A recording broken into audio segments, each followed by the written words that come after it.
Good morning. Morning.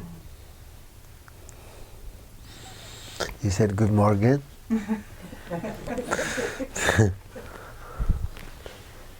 Good morning.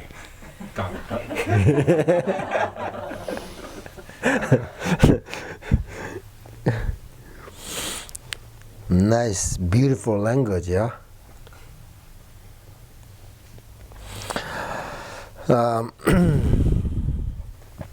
All right. If you think about when Buddha's precious teachings had increased in previous times in India, there were people who absolutely sort of manifested the result of whatever path they practiced during their very lifetime. Buddha every day say, "Oh, today we have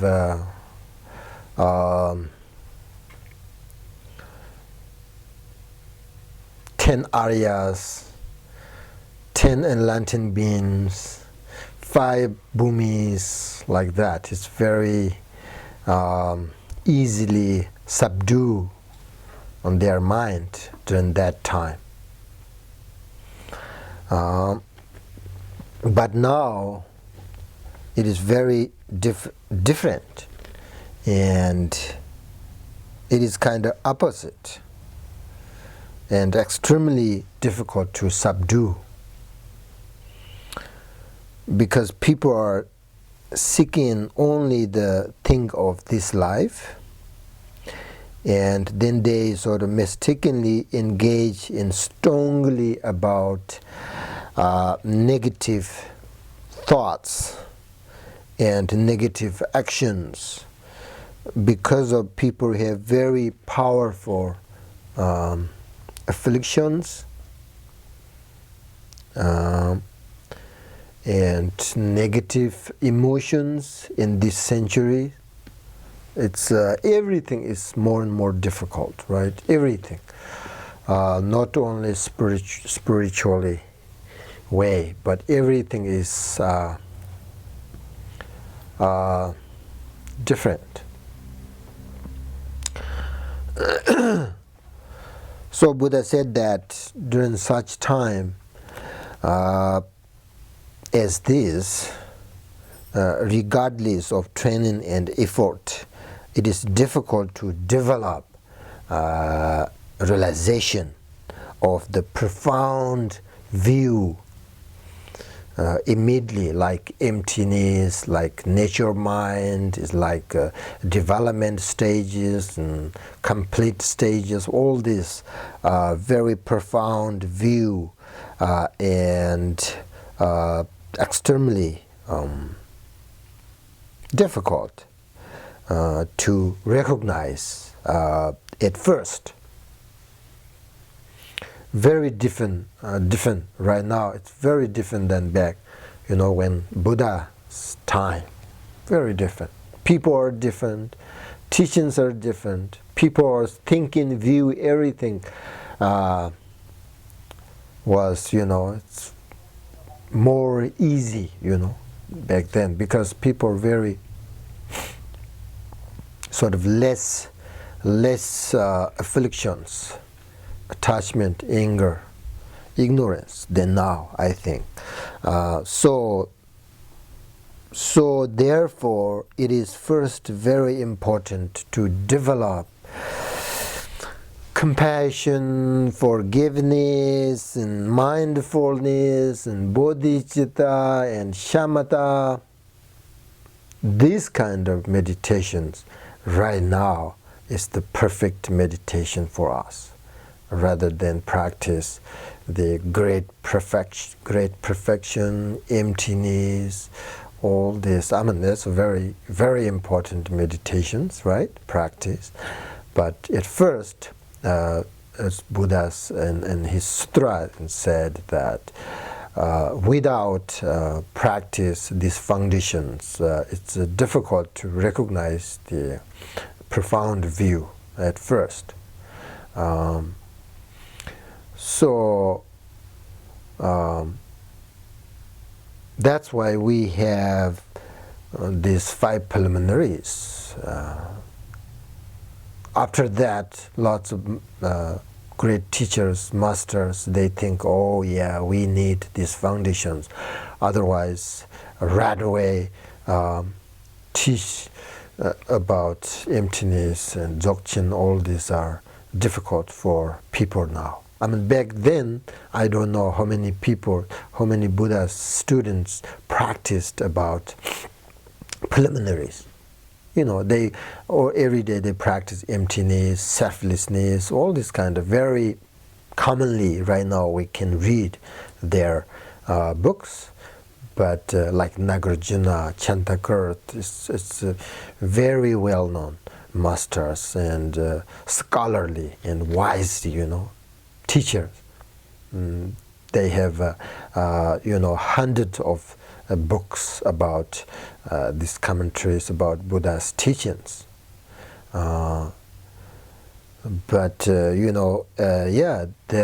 why easy to recognize the true, the nature, the reality, than now.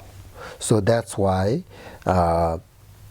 these practices are very important and foundation of the meditation for beginners. When we practice meditation for beginners are not sort of capable of remaining focused on their object for even a moment. We know that their mind moves with many thoughts. We know that, we experience that, right? Because of why? Because we have more negative thoughts. If you are, when you meditate, you have, even though you are beginner and you have less thoughts, and you are able to remain, focus on your object. That means you have less negative thoughts. That means you are less negative thoughts. But when you meditate, you can see how works your mind, right? That means you can understand, you can investigate yourself. You have less thoughts, negative thoughts, or more. So if you have more, then this means you need more foundations, practice more, like shamatha, forgiveness, mindfulness, amazing practice. These are really very important, and when you practice this, very enjoy, makes you happy, actually makes you happy and makes you calm, makes you understand yourself. So that's why I think these are the sort of right now in this century, especially 21st century, we need to sort of focus on most, practice how to develop our compassion, how to develop our bodhicitta, how to develop mindfulness. All these are need very much and very, very important, I think. And when they back then Buddhas, when was he was, and then he taught about this the Heart Sutra and Virtual Big Mountain. Right now, have you been there? I've been there twice. Very nice mountain. Very not so high, but it's very nice mountain. And he taught about this Heart Sutra there. And so many hundreds of people recognize the reality, not the emptiness and all of phenomena. Like that, boom. It's very easy. Easy because Buddha knows that, and he just not just teaching, and he knows that we need this teaching for these people. So that way he did, and people easily sort of, even though without practice preliminaries, they recognize because of they are sort of ready. And sort of, what do you call it, wrapping their mind, ready to bloom their mind. And then you have little drop of water, you just open, right? That's why their mind is kind of very ready, and then you hear this emptiness and the union of the appearance of emptiness, then they're, wow, that's it, I understand. But now it's a little bit difficult. No eyes, no ears, no nose, no tongue. What that means, it's kind of difficult. So that's why I think these foundations, I like this kind of practice, and of course you do like this practice. So that's why I think we need more sort of practice this foundation rather than practice dzogchen or emptiness. I mean, people really like, right? People are interested to understand emptiness and like practice about emptiness. That's good sign also. Chantakartas, he explained in his middle way, and that's the sign, that's the good sign when we talk about emptiness, when we talk about dzogchen, and you get a, what do you call, goosebumps, what do you call? Goosebumps, yeah, and you are very interested, and you are, sometimes you got a tears in your eyes, and that is a good sign. That means the sign shows that you are the Mahayana practitioner.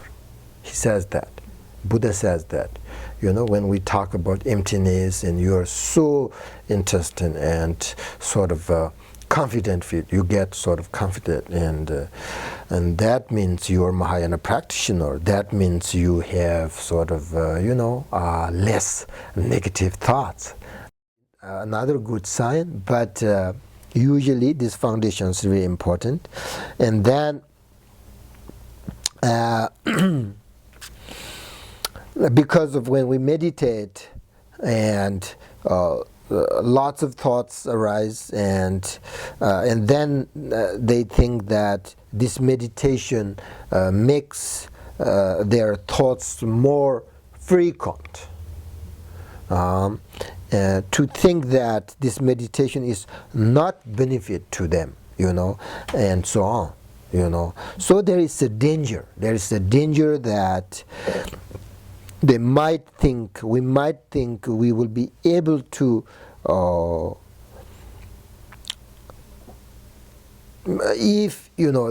if you think, okay, this meditations makes my thoughts more sort of frequent, that is the danger. That then we think that it's not benefit. Meditation is not benefit because of the thoughts, right? So that's the danger, because then we might think that we will be unable to meditate on spiritual path. That's the danger, right? So at that point we need to sort of different methods from the teacher's instructions, right?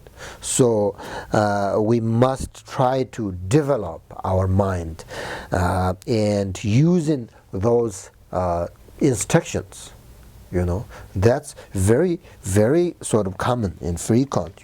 People meditate and more thoughts arise. Looks like they recognize, oh, I have lots of thoughts arise. Then they think, okay, this meditation is not benefit, and I'm not going to meditate. That's the danger. That if you have that thought, that kind of idea, then you need more instructions from your teacher. There are so many different methods, so you need to use that and must develop your mind. But when you meditate, also do not try too hard or becoming too sort of serious about it. We must practice as suitable to our nature and sort of fundamental. When the mind is sort of concentrated too, what do you call it, hard or too tightly or too strongly, then increase of thoughts occurs. So it can cause sort of a dislike for meditation. Okay, so therefore we always say we must apply a suitable level of concentration, gently relax, right? It is important to practice sort of frequent in many times, many short sections. That's because with short sections the mind is not abstracted by thinking or excitement, right? And with frequent sections we develop sort of authentic practice meditation, as my teacher said. That's why short section in frequent beginners. Therefore, beginners must meditate. No, I mean you are not beginners. I know that, but for usually the beginner must meditate for no longer 10 or 20 minutes or 30 minutes. But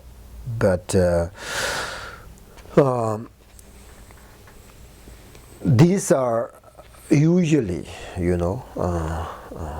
we are talking and for how to meditate and what is the benefit, for beginners, and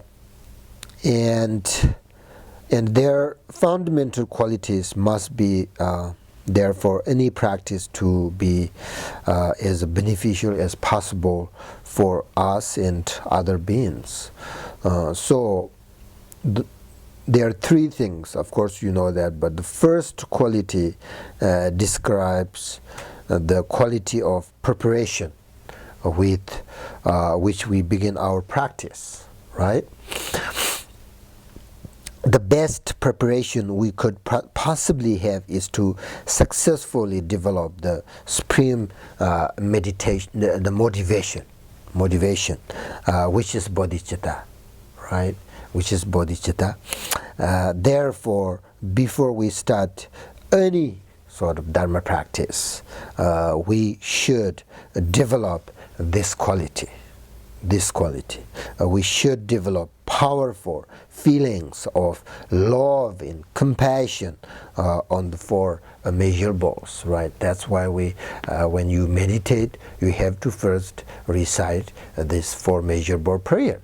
That means the first qualities you are thinking. First qualities is the supreme motivation, which is bodhicitta. So the four measurable is about bodhicitta, right? Practice about bodhicitta. So you just not saying actually, but you need to really think about love and compassion, right? So you need to give a rise to that before you any kind of dharma practice. You have to do that. And with that sort of preparation, every teachings in every sort of meditation becomes a great source of wisdom and a great sort of inspiration. We also never become bored and tired of our practice. Sometimes when we don't develop the first supreme this kind of motivation,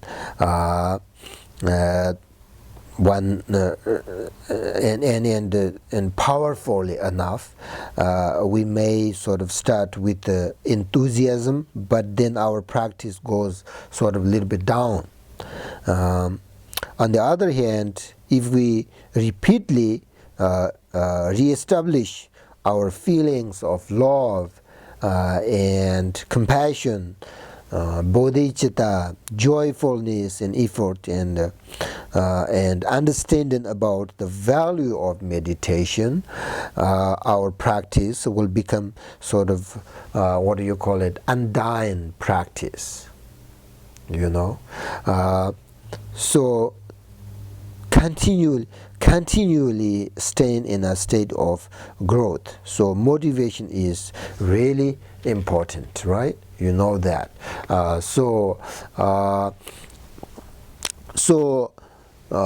If you practice the quality, think about this quality, you will understand the value of meditation. Then it gives you sort of more joy want really practice frequently because you understand the value of meditation, right? So that's the very important. Clearly, sort of recognize that this is the precious thing grows and develops. Whether receiving about the teachings or contemplating teachings, meditating on teachings, doing former practice or whatever, positive activities, we sort of they combine all this with bodhicitta and with this motivation and the four immeasurable. It's so important, I saying this hundreds of times, maybe you understand, of course, but I just want to say all the time this, because I just understand more and more every day how important practice for measurables. And love and kindness and compassion and bodhicitta, how this is a wonderful practice. Now, who founded this meditations? Whether Buddha or whether other living, it's just amazing practice. So that's the first quality, right? And then second quality describes the attitude with which we bring main part of the practice, right? Whether we practice according to the general or ultimate meaning, we must practice in a sort of non-conceptual way, not too much grasping. Let it come and let it go, open our heart as well as open the mind. Then carry out the activities of meditating, visualizing, reciting mantra, or just being absorbed totally in the sort of a profound view, or like Dzogchen meditation state. That is the second quality that we need to develop, and third quality describes how we should conclude the practice with the powerful activity of dedicating the merit of our practice. So we offer generous aspirations, good wishes, and good heart for all living beings. If we begin our practice with bodhicitta motivation, carry it out with a non-grasping attitude, non-conceptual mind, and conclude it with dedication, aspirations, and good heart, every practice is perfect practice. Perfect, we call perfect practice. So this we call supreme methods are the foundation of the 5 parts. Foundation of the 5 parts. So you need to know very detailedly, actually. This is very not enough, but you really need to very detail about these 3 supreme methods. This is very brief and short and not enough, but you will know. You need to know these 3 supremes, because 3 supreme methods are the foundation of the 5 parts. Okay, now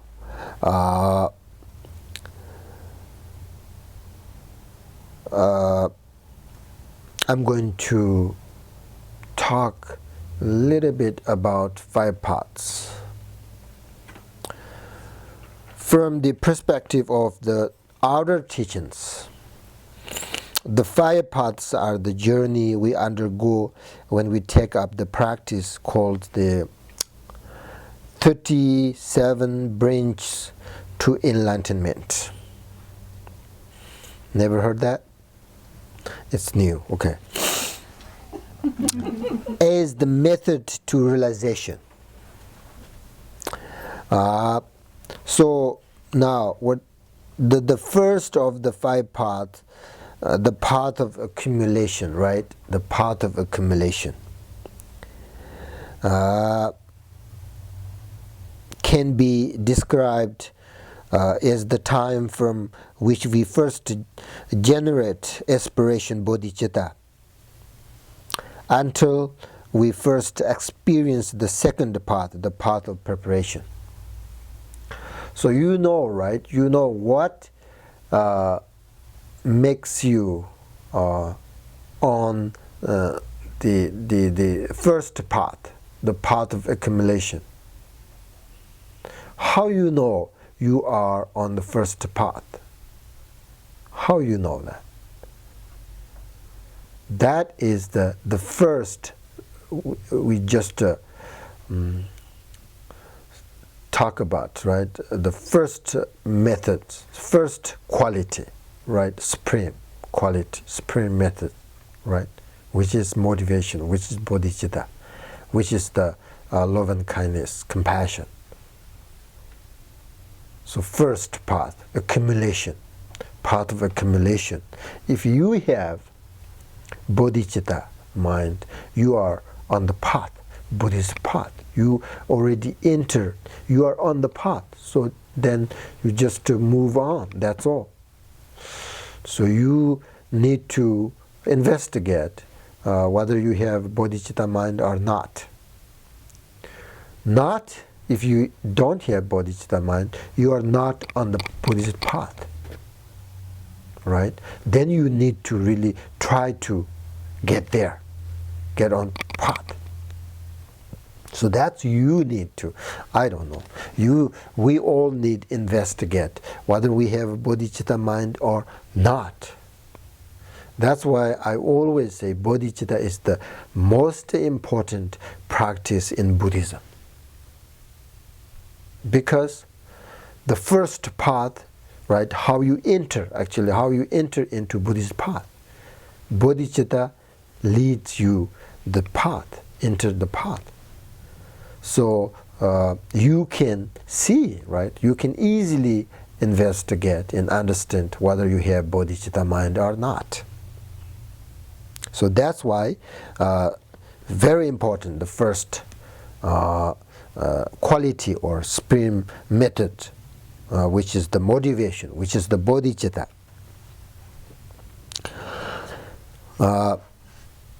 And that's we call the first path accumulation. Accumulation refers to the ocean of merit that must be accumulated during this stage, this path. It is said in the teachings that the virtue we accumulate is like, is like heat, which slowly sort of begins to melt away the ice of our mental afflictions. Mental or our the negative thoughts. So listen, teaching and contemplating, meditating on the nature of selflessness, realize the impermanence of all phenomena, like all that things, all that kind of part of accumulating. And then the experience as we complete the path of accumulation and enter the path of preparation is the first seed of the wisdom that will start during the third path, the path of seeing. We call it path of seeing. This path is the stage in which we clearly and directly realize the emptiness of self-existence and attain the first stages of conventional and ultimate wisdom. Seeing means that. Part of seeing means seeing what? Seeing true nature mind, natural mind. So this is the third path. So if you really recognize the nature mind and recognize the reality, the true nature of all phenomena, then you are on third path. Right? So, but that's each this path has 4, 3, 5, 9, 14 characteristics. But that's very detailed. And so very briefly, you can tell where you are, where you are. And then this, the name seeing, the path of seeing, the seeing refers to the fact that we can finally see what we could not see before. In terms of the bodhisattvas, bhumis, right? Bhumis, the attainment of the first bhumi corresponds with our entering the path of seeing. We have 10 bhumis. So when you are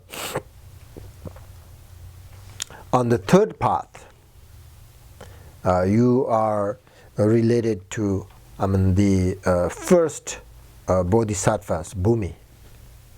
Not first path, not second path. When you got third path, then you start first bhumi.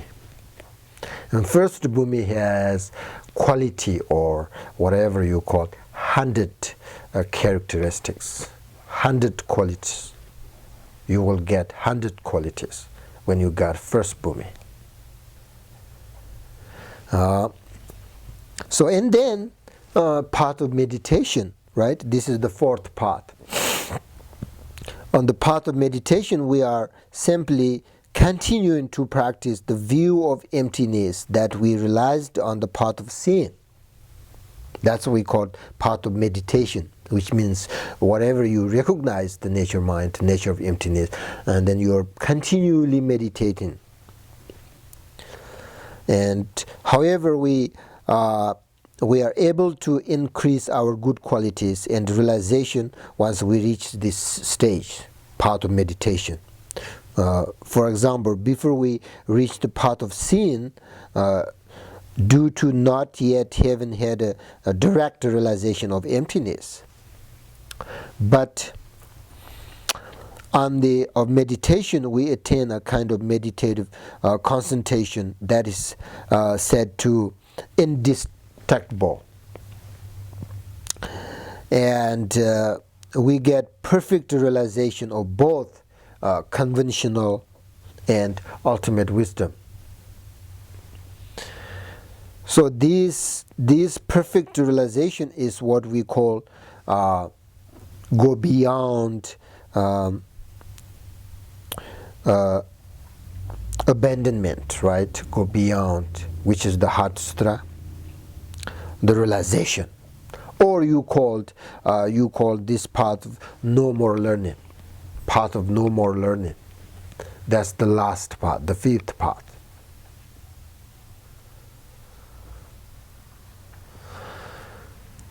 So that's why these are sort of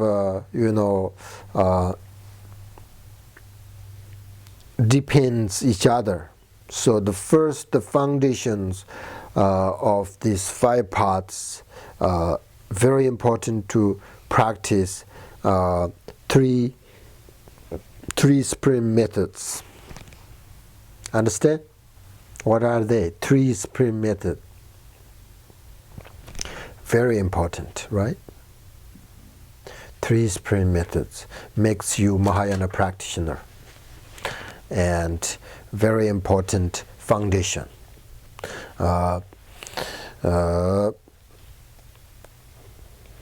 So that's all we need to know. Very important, and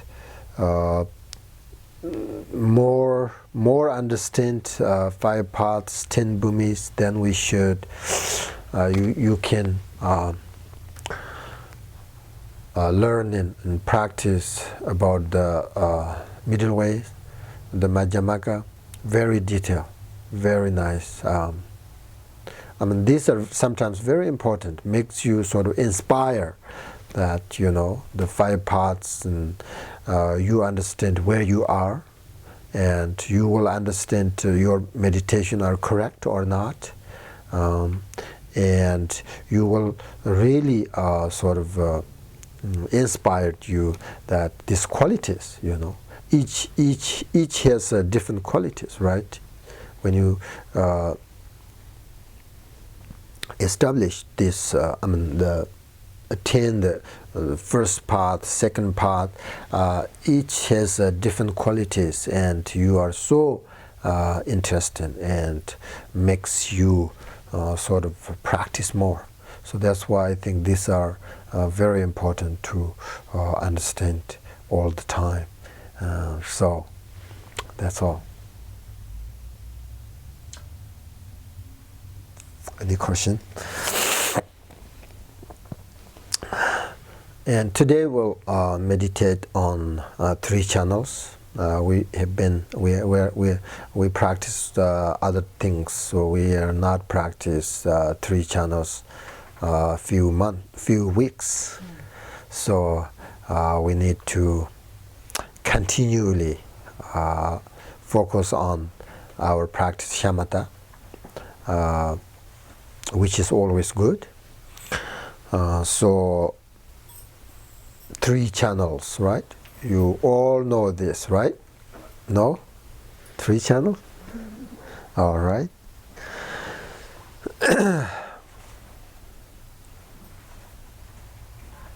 3 channels.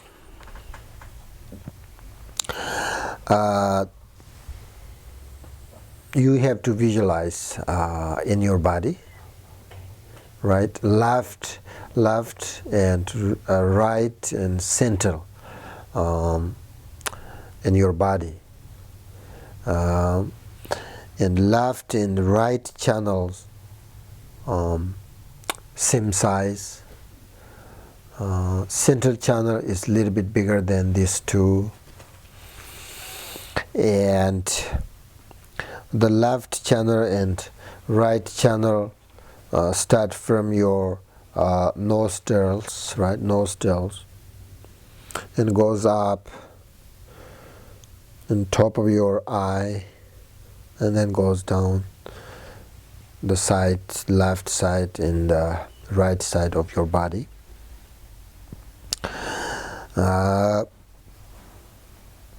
And then goes down in until they reach the bottom of the torso. At this point, the right and left channel merge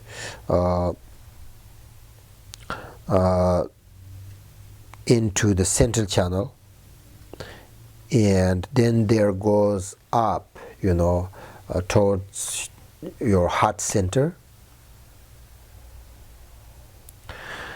And then your heart center, you can visualize whatever you like, syllables, and spear of light, or image of Buddha, deities, or candles, whatever you want, visualize at your heart center. And then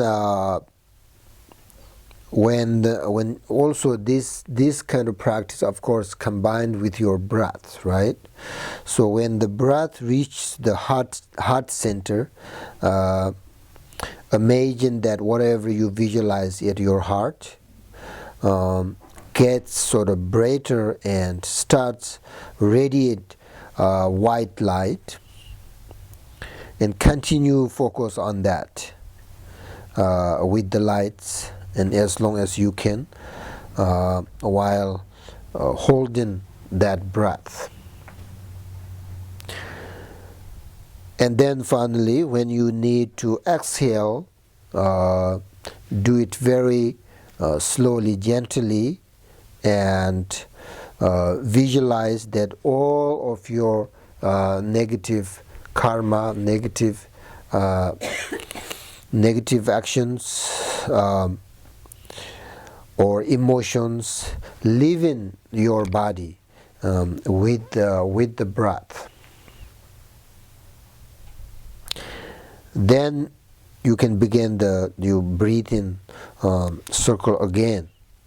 Breathe in, and then your breath goes into your both channels, and then come like that. Do that again and again. So that's we call three-channel practice, three-channel, which is really good. So the heart center, whatever you like to visualize, whatever. There is no, you can visualize, but you cannot visualize this. There's nothing, So whatever you like, whatever really helps your focus on your, you should visualize that. Okay? Understand? You do. I'm going to visualize a candle here today.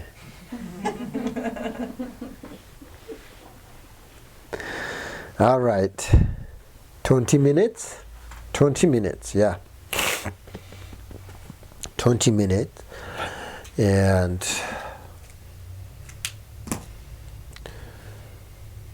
this is part of, practice shamatha practice, which is really good foundation.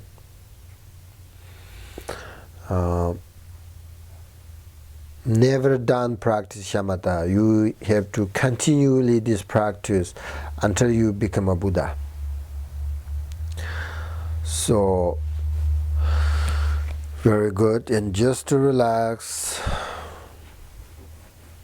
make sure your body and mind together on the cushion in this room. And remember second quality or second spring method, which is let go, let come, without worry, without following your thoughts, right? That's the second quality when you practice. So let go everything, and just focus on your visualization and deep breath. You need to like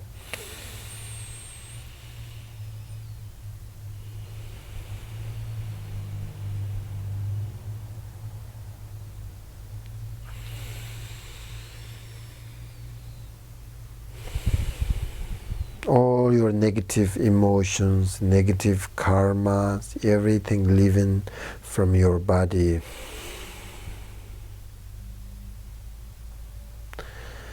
And your body and mind very clear and purify all negative things.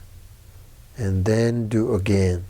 Breathe in, visualize 3 channels.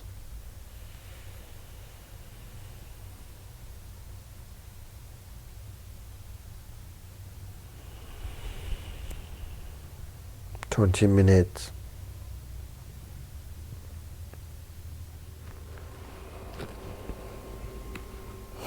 Closing prayers.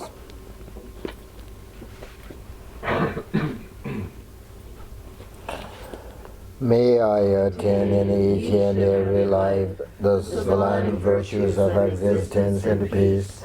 May I pursue the flawless mind of truism, working for the welfare of others on a best skill. Through this very merit of mine, may every single sentient being eliminate all forms of negativity and practice virtue forevermore. May Supreme Precious Bodhicitta take birth where it has not arisen, where it has arisen, may it never wane, but continue to grow forevermore. May Supreme Precious Bodhicitta take birth when it has not arisen, when it has arisen, may it never wane, but continue to grow forevermore. May Supreme Precious Bodhicitta take birth when it has not arisen, when it has arisen, may it never wane, but continue to grow forevermore.